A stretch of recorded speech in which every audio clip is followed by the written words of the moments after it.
Hello, hello, and welcome back, beautiful humans, to the Aligned Human Project podcast, where consciousness meets creation and alignment becomes a way of life. I'm your host, Dawn Elgin, and today we're talking about something that hits home right now for many of us, and that is the holidays. The pressure, the expectations, the emotions we thought we healed, and they're suddenly resurfacing. The family patterns, the financial stress, the loneliness, even when surrounded by people. This time of year brings joy. Yeah. But it also brings three core struggles I see in almost every client every single year: emotional overload, boundary collapse, and identity regression. And the good news? Field and Form gives us a clear path to navigate every single one of these with coherence, with clarity, and with sovereignty. So today, we're walking through the top three holiday struggles, the Field and Form laws that address each one, the practical actions you can take right now, and a closing alignment practice to regulate your field for the season. So let's take a breath and let's do this together. Welcome to the Aligned Human Project podcast, where consciousness meets creation and hustle gives way to harmony. I'm Dawn Elgin, contrarian soul guide, spiritual CEO, and founder of Practical Spiritualism. This is a space where we explore what it truly means to be human, aligned, awakened, and in flow with the field of life itself. Together, we'll bridge science and spirit, energy and embodiment, purpose and prosperity, so you can remember who you are beneath the programming and reclaim the power to create in full alignment with your soul. Because the next evolution of humanity isn't out there, it's in here. This is the Aligned Human Project. All right, so let's jump right into the three main struggles that we deal with. So struggle number one, emotional overload. It sounds like I'm overwhelmed, or I'm drained, I'm reactive. People think holiday stress is about logistics, and it's not. It's about emotional saturation. Too many expectations, too many stimuli, too many people's energy in your field, too many obligations stacked on an already exhausted nervous system. And this creates emotional incoherence, which can look like irritability, shutdown, anxiety, stress eating, emotional withdrawal, overreacting to little things, and guilt for not being festive enough. Field and Form teaches us that the law of power, presence equals power. When you're overwhelmed, your energy isn't present. It's leaking either into the future, which looks like anticipation or anxiety, the past, old emotional imprints or depression, or into the pain body, which is our conditioning, our habitual patterns. The law of reflection, as within, so without. When your inner world is chaotic, the outer world mirrors chaos right back to you. So when we feel overwhelmed, the world and those around you are overwhelming. The same goes for when we're feeling lonely. We will start to notice things around us that amplify that feeling. Maybe it's seeing other people with people. Maybe it is feeling like there's no one to call, even though 3 people have messaged you today and you didn't message them back. So we're always reflecting in the outer world. We're the ones creating our life, and the world around us is reflections of what's our inner world. So often when we're seeking something outside of ourselves, we don't realize that the way to actually heal it is to go inside of ourselves. So let's talk about some practical holiday alignment, because the problem's one thing, but how do we deal with it? So first, I always recommend the sacred pause. The sacred pause is like a micro pause before entering any family gathering. We breathe into our belly just to reclaim our presence. And then we name what we're feeling internally before we engage externally. Put time limits around social interactions and step outside to regulate your field every 60 to 90 minutes, just to take a breath. And your coherent mantra would be, I return to myself. My presence sets the tone. So now let's jump into struggle number 2, boundary collapse. I said yes when I meant no, which also sounds like I'm resentful and I'm overstretched. The holidays have a unique way of dragging us back into bad habits, people pleasing, overfunctioning, performing old roles, guilt driven decisions, saying yes out of obligation and not alignment. Field and Form teaches us the law of dominion, radical self responsibility, equal sovereignty. Your boundaries are not about controlling others, they're about taking responsibility for your own energy. And then there's also the law of authorship, which is choice is participation. Every yes or no is a spell that you cast into the field. The law of flow means alignment over control. You don't need to control outcomes or reactions. You only need to stay aligned with your truth. So the practical holiday alignment, before replying to anything, pause and feel. Ask, is this aligned with my values? If it's not aligned, your answer's no. And create energetic boundaries, time, space, as well as exit points. And scripture knows ahead of time so you don't collapse under pressure. So an aligned boundary could be, that won't work for me this year, but thank you so much for thinking about me. And your mantra would be, my boundaries are my devotion to myself. Now, before we jump into struggle 3, I want to hit something on boundaries. Because often what we think of as boundaries are we place boundaries around our wounds. So the old hurts that your mom or your uncle might bump into. And so we create these boundaries so that we don't get triggered. But that is actually the dysfunctional version of boundaries. So that can be great when we're still in a place of not dealing with all of our stuff. But our job is to let go. As I tell every client that walks in my office or meets me in virtual, you are your only project. Your boundaries are not for other people. They're for you. So if you have a boundary around respect and your mom or your uncle or family members are disrespectful, then it's for you to hold the boundary. To them, they might not have any problems with what they're saying or doing. It's for you to deal with. And so that might be that you step out of a conversation when they behave that way. It may be that you ask their intentions when they are behaving in certain ways. It may be that you just take a step back and you have to say, this is who they are. In Mel Robbins' words, let them. Let them do what they're going to do. How are you going to respond?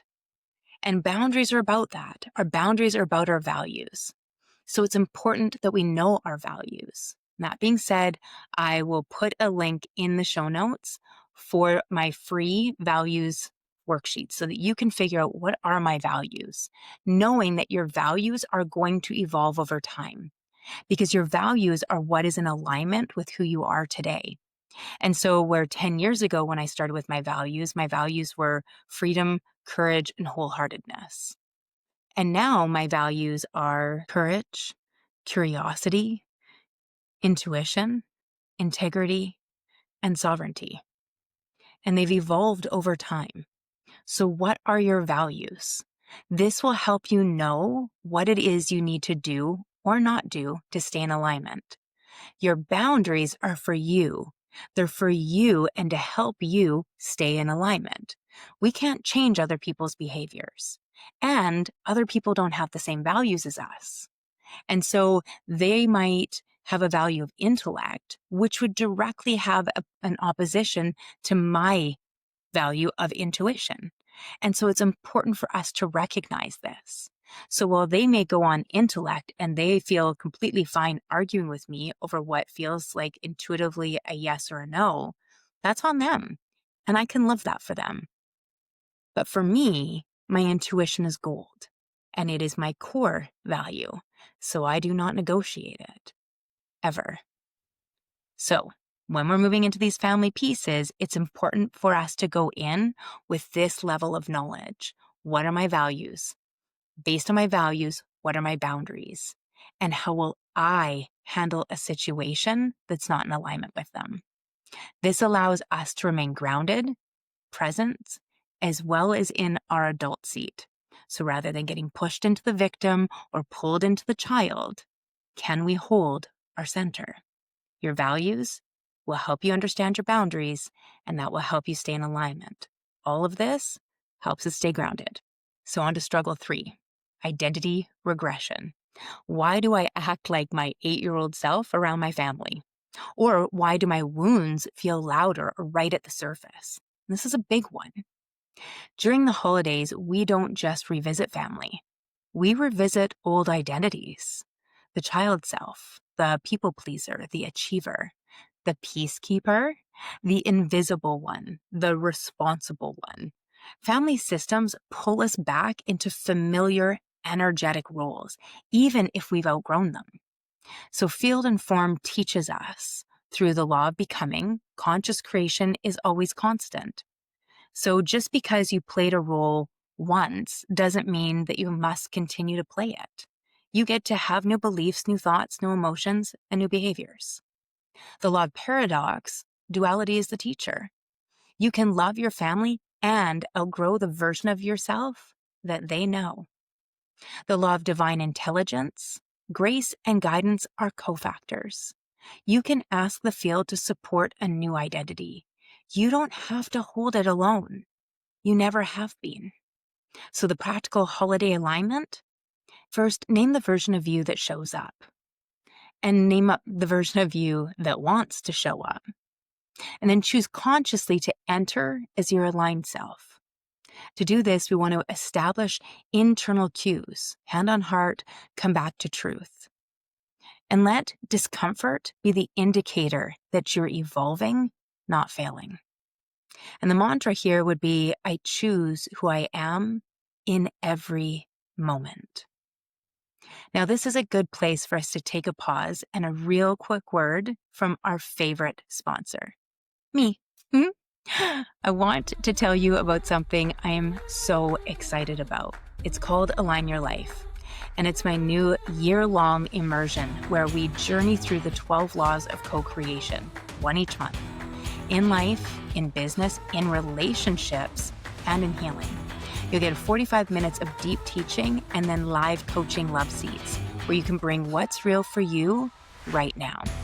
Links are in the show notes, and right now you can join at the founder's rate of $9.97.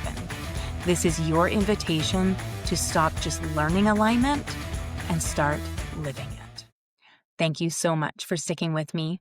So far, we have talked about 3 major reasons for misalignment during the holidays: emotional overload, boundary collapse, and identity regression.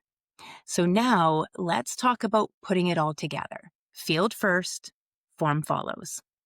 So every holiday struggle is an invitation to practice coherence. So emotional overload, we shift to presence.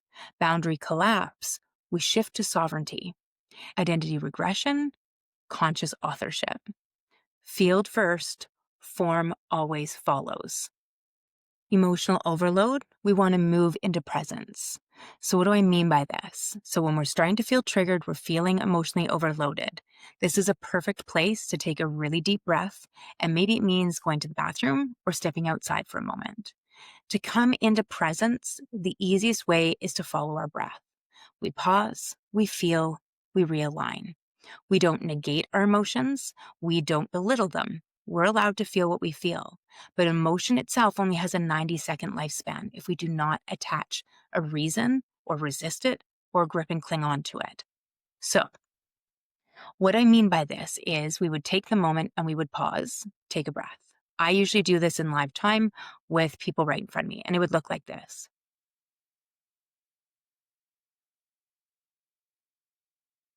You know what? I notice myself getting pretty triggered right now, and I got some big emotions coming up. So I'm going to take a step back and pause for a moment. I will actually do this in live time with family. Now, if you have family that are narcissists, that are attackers, then I want you to consider Instead, we would take that pause and we'd just go to the bathroom for a moment. It might sound like, you know what? I'm going to walk to the bathroom and I'll be right back and join you for this. And we just take the moment to really ground into ourselves. It's rare for me to leave. Now, I've been doing this for a minute. And so after 12 years of slowly but surely working through all of these things to get to what I do in lifetime and action now, it has been a bit of a trial and well, sometimes failure. So sometimes it works and sometimes it doesn't. Now I can ground into myself at such a level that I can hold. And so to do this, it means you need to be comfortable with not actually speaking. So when somebody behaves terribly, I often don't respond. I often will sit and take the deep breath, and I'll slightly smile, and then I'll just stare at them until it gets super uncomfortable. And then I just let them deal with themselves. Or I'll say something like, that was an option. Or, interesting. Usually there's a few words that I have where as soon as somebody hears it, they know there's a lot more meaning behind it. And so finding the one that you can hold and sit with will be important. And know that the first one might not be your winner.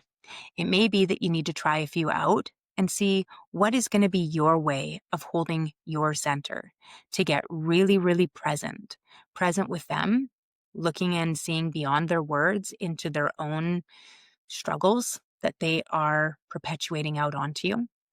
It means getting present within yourself and feeling your feels. What's the emotion rising right now? Can you let that just roll and not engage with it? Can you allow yourself to be in your body, to feel your seat, to feel the back of your thighs in the chair, to feel your feet on the ground? Can you get present for a moment? This is the key to allowing emotional overload to flow all the way through. So boundary collapse, moving it into sovereignty. Remember, sovereignty means to no longer be pushed or pulled by our old traumas and dramas, to be making our choices from a place of centeredness, from a place of love, from coherence. And so when our boundaries collapse, it comes because of one of the big four: safety, security, belonging, and love. So usually when we have a boundary collapse, it's because we're worried that we're going to either lose one of those four things or not get one of them. When we come into a place of sovereignty, it's like we remember safety, security, belonging, and love exist within me. I need to feel safe with me, and I can only do that when I'm present and honest with myself. Security comes from the same thing. I need to have my own back. Belonging and love, they come back to me. It's my job to belong to myself. It's my job to love myself. It's your job to love yourself. You're the only human you are given to take care of.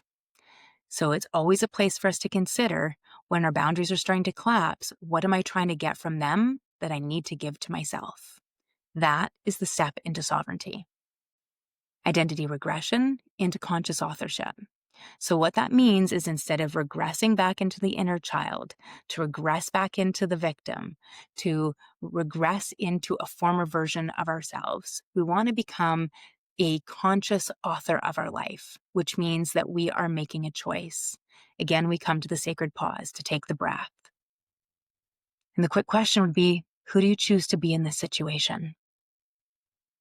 It's a powerful question that we can ask ourselves.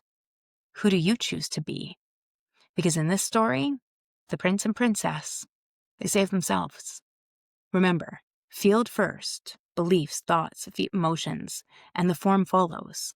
When your field is coherent, you move through the holidays as your aligned, sovereign, embodied self, not the conditioned self you once had to be. This is alignment in the world.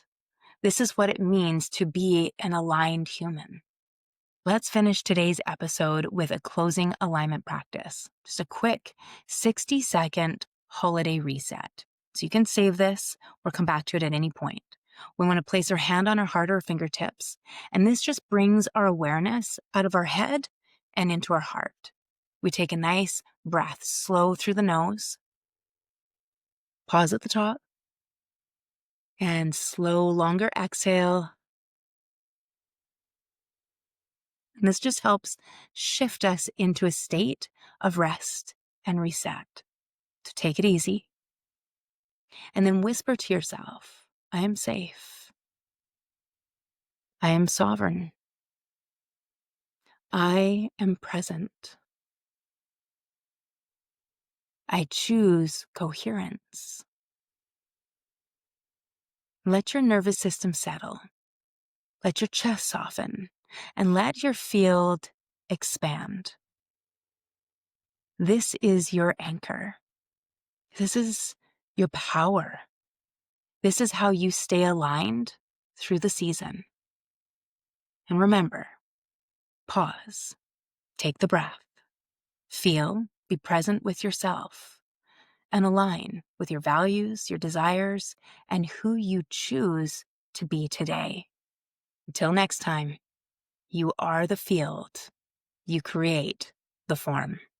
You are not here to fix yourself. You are here to remember yourself. Because when you align with your truth, everything else begins to align with you. If this episode sparked something inside you, hit follow or subscribe and share it with someone walking their own path of awakening. And if you're ready to go deeper, you'll find free resources, programs, and community spaces waiting for you at practicalspiritualismco.com. Remember, alignment isn't a place you reach. It's a practice you live. So keep pausing, keep feeling, keep aligning. You are the field. You shape the form.